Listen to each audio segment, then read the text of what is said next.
Innama ashku bathi wa huzni ilallah.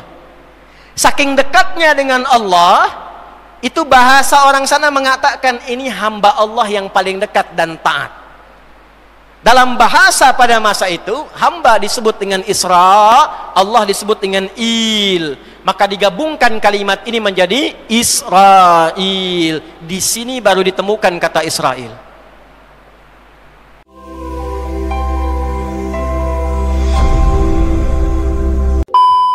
Ibrahim alaihissalam menikah dengan siapa? Tahu dari mana? Hah? Ayo kita urutkan. Terah atau Azar, saya fokuskan ke Terah dulu supaya mengambil versinya dari Alkitab. Maksud saya begini, kita menjelaskan ini dengan versi yang mereka klaim sendiri ya. Kalau pakai Quran nanti nggak akan diakui, tapi nanti Quran akan jadi standar kebenarannya, nanti saya akan tunjukkan ya. Baik, ini punya 3 orang anak. Anak pertamanya namanya Haran. Anak keduanya diberi nama dengan nama ayahnya, Nahor. Anak ketiganya Ibrahim. Jadi Terah punya 3 orang anak, Haran, Nahor, dan siapa? Ibrahim. Haran punya 2 orang putri dan 1 orang putra. Putranya yang laki-laki itu 1 orang, namanya Lut. Lut alaihi salam. Siapa namanya? Nah, Lut ini anaknya Haran. Jadi karena Haran punya adik itu Nahor dan Ibrahim, ini yang bungsunya, maka hubungan Lut dengan ke Ibrahim ini paman, ini keponakannya. Ya. Nanti saat kaumnya Lut itu akan dihukum karena mereka menantang azab, Ibrahim menyampaikan kepada Allah, "Inna fiha Lut." Di mana ditemukan? Quran surah ke-29 ayat berapa? Ayat 32. Detil kejadiannya ditemukan di mana? Quran surah ke-51 Az-Zariyat ayat berapa? Kita bisa lihat nanti dari ayat ke-30 sampai seterusnya. Sampai ke-49. Sampai ke kisah Firaun. Sudah. Ini anak laki-lakinya Haran. Anak perempuannya ada 2. 1 Mislah, yang kedua Sarah. Yang kedua Sarah. Jelas? Di masa dulu belum ada ketentuan yang ditetapkan seperti di era Nabi Muhammad SAW yang berlaku sampai dengan kini. Nanti tertuang di Quran surah ke-4 An-Nisa di ayat ke-23. Hurrimat alaikum ummahatukum sampai ujungnya illa ma qad salaf. Ya. Jadi di era Nabi Muhammad SAW tidak boleh menikahi ibu, jelas, kan? Anak perempuan jelas. Wa banatul akhi wa banatul ukhti. Anak perempuannya adik kita, kakak kita. Tapi kalau dulu yang anak perempuannya kakak dan adik itu tidak berlaku. Masih boleh karena generasi manusianya masih terbatas. Ya, masih ingat anaknya Adam alaihissalam kalau lahir kan kembar, itu kan? Karena belum ada manusia lain, ditikahkannya secara silang. Nah, di era ini pun kemudian anaknya Haran yang perempuan yang Sarah dinikahkan dengan Ibrahim alaihissalam. Adapun Mislah dinikahkan dengan Nahor. Maka disinilah ketemu Ibrahim dengan siapa? Sarah. Ibrahim alaihissalam dengan Sayyidah Sarah alaihissalam. Di sini awal ketemuannya. Bertemu satu nasab di sini. Sampai di sini jelas? Nah, saya tarik nafas dulu, kita pelan-pelan dulu, lihat lagi. Baik. Ibrahim alaihissalam menikah dengan Sarah alaihissalam, lama belum dikaruniai keturunan, kemudian mendapatkan trigger dengan hadirnya Hajar alaihissalam, lalu dinikahkan dengan Nabi Ibrahim alaihissalam, lahir siapa? Ismail alaihissalam. Ini anak pertamanya. Saya tidak akan bahas Nabi Ismail karena saya akan fokus ke sini dulu. Ya, nanti sudah viral kalau Nabi Ismail melahirkan siapa pada akhirnya? Nabi Muhammad sallallahu alaihi wasallam. Ya. Itu nanti keturunan ke-29 dari Nabi Ismail. Ada perbedaan sedikit tapi tidak jauh dari ini. Muhammad sallallahu alaihi wasallam bin Abdullah bin Abdul Muttalib bin Hashim bin Abdul Manaf bin Qusay bin Murrah bin Kilab bin Ka'ab bin Ghalib bin Fihir bin Malik bin Nadar bin Kinana bin Khuzaimah bin Mudrikah bin Ilyas bin Nizar bin Mudar bin Ma'ad bin Adnan bin Adi bin Adri bin Muqawwam bin Nahur bin Tarikh bin Ya'rub bin Yasjub bin Nabit bin Ismail alaihissalam. Ya, coba ulangi. Ya, intinya 29 di situ. Nah, secara cepat Ibrahim alaihissalam dengan Sarah alaihissalam singkatnya mendapatkan keturunan, lalu lahirlah seorang anak diberi nama dengan siapa? Ishak. Lahir Ishak. Apa artinya Ishak? Yang menggembirakan.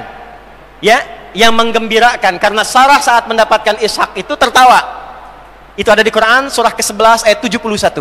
Quran surah ke-11 ayat 71.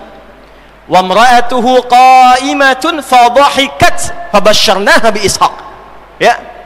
Jadi, dan istrinya Ibrahim alaihissalam tertawa ketika diberi kabar bahwa beliau akan melahirkan. Padahal sudah divonis secara medis, secara klinis, ini maaf, monofos dan mandul tidak mungkin punya keturunan. Maka terjadilah apa yang terjadi. Detailnya ada di Quran surah ke-51 ayat 24 sampai ayat 30, paling kanan sebelah bawah. Hal ataka hadithu dhaifi Ibrahim, sampai ke bawahnya bi ghulamin alim. Baik, fadhahikat, maka Sarah tertawa, maka diberikanlah oleh Allah anugerah seorang anak yang akan memberikan kegembiraan sampai ia tertawa selama hidupnya. Anak yang cerdas, jenius, Ishak. Ini disebut dengan ghulamun alim. Nanti Nabi Ismail disebut dengan ghulamun halim. Ingat ya? Cepat. Dari Sarah lahir Ishak. Ishak alaihissalam melahirkan siapa? Melahirkan siapa? Ishak alaihissalam tidak melahirkan siapa-siapa karena beliau laki-laki. Istrinya yang melahirkan, kan? Siapa nama istrinya? Bu Ishak, ya, gampang aja. Saya tanya anak-anak SD, ya, istrinya Nabi Ismail namanya siapa? Bu Mail Ustaz, katanya. Masya Allah. Ya, istrinya Nabi Ishak namanya Rafqah. Rafqah. Sudah? Rafqah punya abang namanya Laban. Laban punya anak 4 perempuan. 1 Lea atau Leia. 2 Rahil atau Rahilah. Nah, ada versi yang ketiga dan keempat ini bukan anak perempuan aslinya, tapi asisten untuk membantu 2 yang di atasnya. Yang ketiga ini Zulfa. Yang keempatnya Bilha atau Balha. Kita temukan Lea, Laya, Rahil, Zulfa, Bilha. Anak siapa ini? Anaknya Laban. Siapa Laban? Abangnya Rafqah. Siapa Rafqah? Istrinya Ishak. Nah, kelak kemudian Ishak alaihi salam dan Rafqah kemudian dipersatukan menikah, melahirkan anak. Anak yang viralnya ada 2 nanti. Yang paling viral di antara 2 ini salah satunya. Yang pertama, anak pertamanya Aisyu. Ini yang kelak nanti akan ke Eropa mengembara. Anak keduanya ini tokoh sentral kita, yaitu Ya'qub alaihissalam. Ya'qub.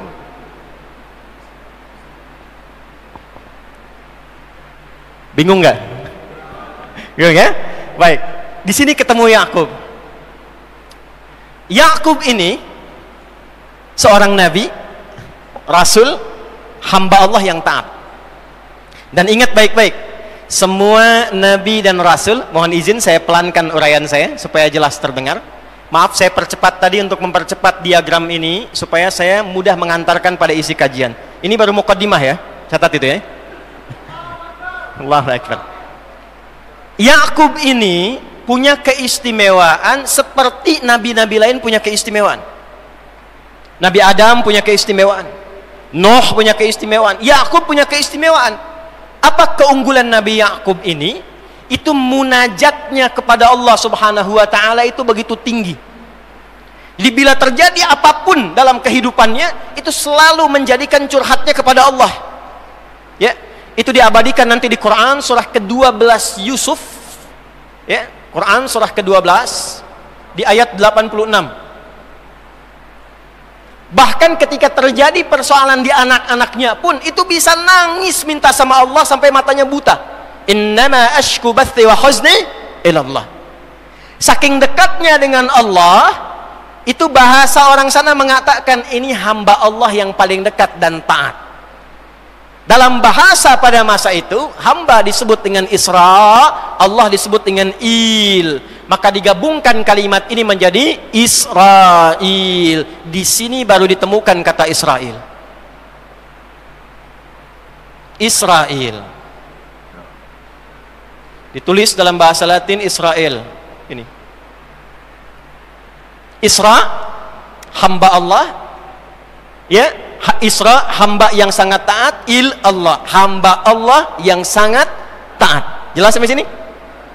Tapi mohon maaf ya, jangan disimpulkan bahwa ini melebihi ketaatan Nabi Muhammad SAW. Tidak. Nanti semua Nabi punya gelarnya. Nabi Ibrahim di atas ini. Gelar Nabi Ibrahim itu Khalilullah. Wattakhadallahu Ibrahima Khalila. Lebih tinggi daripada ini. Dan gelar Nabi Muhammad itu mengumpulkan semua gelar-gelar kebaikan dari semua Nabi yang pernah bertugas di bumi. Terkumpul semuanya di Nabi Muhammad SAW. Ya, karena itu Nabi Isa ketika diduga sebagai Nabi terakhir oleh umatnya, maka beliau mengkonfirmasi ketaatan Nabi Muhammad yang tidak bisa dibandingi oleh Nabi-Nabi yang lainnya.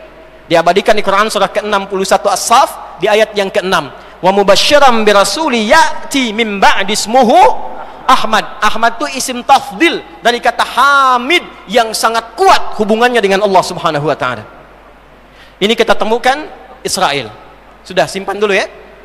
Jadi kalau disebutkan Israel artinya yang dekat dengan Allah, yang penyayang, yang baik, yang tidak pernah pukul orang, yang tidak pernah merendahkan orang, yang tidak pernah merampok orang, yang tidak pernah membunuh orang, apalagi kemudian mengusir orang, apalagi kemudian membunuh orang, apalagi kemudian menggenosida orang, menghancurkan rumah sakit, menghancurkan masjid, menghancurkan gereja. Itu bukan Israel namanya. Maaf ya, saya tegas menyampaikan ini karena di kitab mereka disebutkan begitu. Paham? Dan hari-hari ini YouTube saya sudah mulai sedikit-sedikit statistiknya diperlambat karena sudah berapa edisi membahas tentang Palestina. Kemarin kita bahas dalam live, tiba kemudian setelah live itu di hold oleh YouTube sampai yang Anda temukan cuma 1 menit 7 detik di akhir saja. Itu ditahan sampai menjelang malam karena kajiannya sangat sensitif menjelaskan tentang akar-akar manipulatif Yahudi di masa lalu. Ya, malam ini mudah-mudahan lancar ya. Dah, ini Israel. Kemudian Israel Yakub punya anak tidak? Tuh, udah mulai bingung nih. Punya anak tidak? Punya. Melahirkan tidak? Melahirkan tidak, ya. Nabi Yakub laki-laki baru punya istri dulu, melahirkanlah istrinya itu keturunan. Maka dengan siapa Nabi Yakub itu menikah? Tidak tanggung-tanggung, yang 4 ini yang anaknya Laban menjadi istrinya Yakub alaihi salam. Tenang ya ibu-ibu yang di bawah, kita tidak membahas poligami ya. Kita hanya membahas fokus ke kajian ini saja. Satu tadi, siapa namanya anak Laban yang pertama? Lea atau Lea, Lea atau Lea. Sudah, saya agak cepat karena kita baru mau mukadimah yang kedua. Lea dengan Lea punya 6 orang anak. Ada berapa? 1 Ruben. Tidak pakai onsu. Maaf. Ruben saja atau Rabin. 2 Shem'un atau Simeon atau Simon. Ya, jadi kalau ada yang namanya di barat Simon, ya, juri AGT itu, ya, atau Simeon, dulu pelatih Atletico Madrid, Diego Simeone, ya. Saya hafal tapi saya nggak pernah nonton, ya. Itu Simeon, Simon, itu nasabnya ke nama ini Shimon. 3, ingat ini penting sekali ya. Saking pentingnya tuh tipis tuh, udah mau habis tuh, ya. 3, Levi atau Lewi. 4, saya kotaki yang ini, Yahuda. 4 siapa? Yahuda. Ini saya kotaki. Nah, saat mendapatkan 4 orang anak ini, itu menduga Lea sudah tidak akan melahirkan lagi. Karena itu meminta kepada suaminya, ini istri luar biasa, minta pada suaminya supaya keberkahan ajarannya itu semakin banyak dinikmati oleh orang banyak. Pak, nikahin lagi aja yang lain.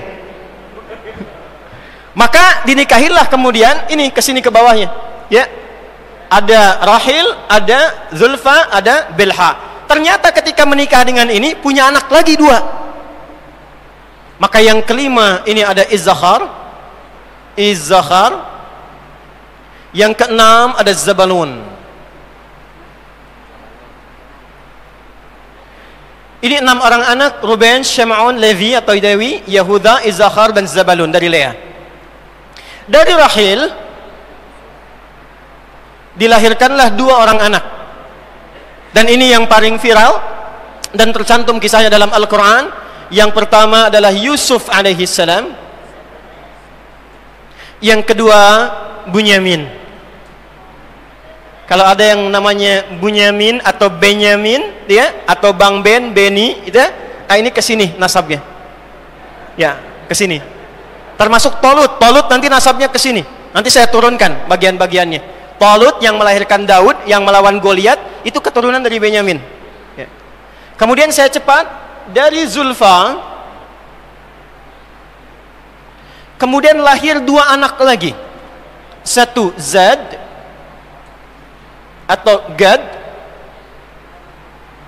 yang kedua Ashur. Dan dari Bilha lahir 2 anak juga. Satu Dan, ada yang menyebut Dian, jadi versi laki-laki Dan, versi perempuannya Dian, ya. Yang keduanya Nefiti. Yuk kita hitung. Dari Lea berapa? Ya, dari Rahil berapa? Dari Zulfa berapa? Dari Bilha berapa? 6 tambah 2 berapa? 8. 8 tambah 2 berapa? 10. 10 tambah 2 berapa? Inilah 12 anaknya yang disebut anak-anak keturunan Yakub alaihissalam. Anak keturunan yang secara genealogis tersambung ke atas, itu disebut Bani namanya. Apa namanya? Saya, Anda, kita. Ini kalau digali anak keturunan siapa, akan nyambung semua ke keturunan Nabi. Jadi antum begini-begini itu keturunan Nabi itu. Nabi Adam. Nabi siapa? Maka kita semua disebut dalam Al-Quran dengan Bani Adam. 7 kali disebutkan dalam Al-Quran karena akan beraktivitas 7 hari dalam sepekan. Ya Bani Adama, ya Bani Adama. Contoh Quran surah ke-7 ayat 31. Ya Bani Adama khudhu zinatakum inda kulli masjid. Karena ini anak keturunannya ke Yakub, anak langsung asbat nyambung ke atasnya, dari ibu itu asbat nyambung ke atasnya. Lalu mereka kemudian secara genealogi nyambung ke atas, ke Yakub, gelarnya Israel, maka disebut dengan Bani. Jelas sampai sini? Dah, ditemukan kalimat ini. Dah, pelan-pelan. Yahudi sudah ada belum? Belum ya? Wah, panjang kita nih ya.